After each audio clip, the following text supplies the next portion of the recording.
In this short video, I'm going to cover how to use the RubberSheet command in Carlson's CADnet 2017 software.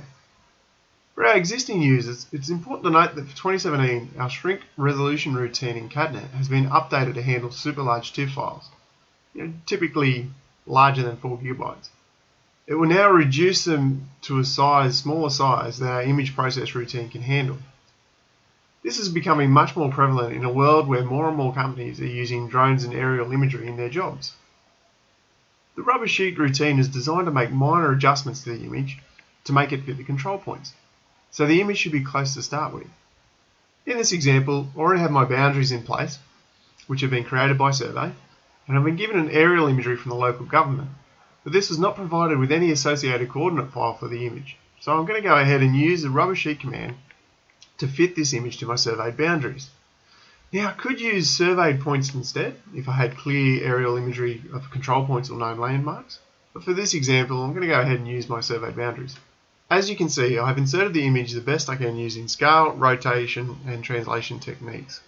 I now want to further refine that transformation for a better fit. So now that I'm in my CADnet module, I'm going to go up to raster and I'm going to come down here to RubberSheet. Now from now on, I'm just going to follow the command prompt, which is in blue down the bottom, pick origin of control point 1. So I'm going to go ahead and choose this corner here. Just going to jump onto that corner. Come up the top, I'll use that point onto that point. Now I know this boundary was picked up. Some of the boundaries may appear a little bit out, but that's because the difference between survey and what the government's done has just sort of overlaid their cadastre as the best fit. So I'm going to come down to this point here, which I know is correct. I'm going to choose that corner, that point. And as you can see, I'm just following the commands. So I know that there's a fence line that runs down this one. There's a fence line there. So I'm going to choose this corner here to fit to that boundary corner there. Again, I can put in as many or as little points as I want. Obviously with more points, I'm going to get a better fit.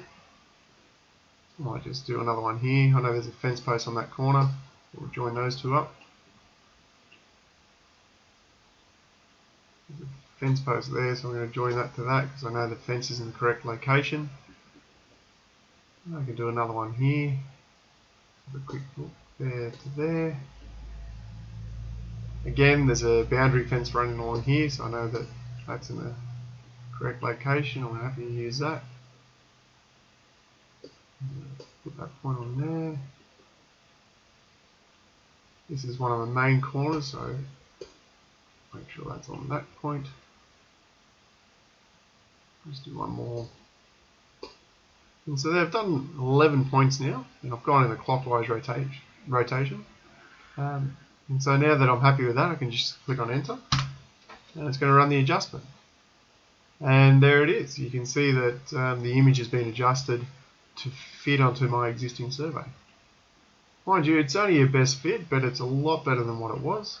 And looking over that, I'm quite happy to continue using that. You can see here these boundaries are off, but I know that that underlined line here is actually in the incorrect location. Whereas I know my boundary line is in the correct location. You can see it follows the edge of those trees. And that's the RubberSheet command in Carlson CADnet 2017. Thanks for watching the video. If you have any further questions or queries, please visit our support page at carlsonsw.com/support, where you can find all of the latest videos and webinars, access our knowledge base articles, download the latest versions of the software, and request demonstrations for other Carlson products.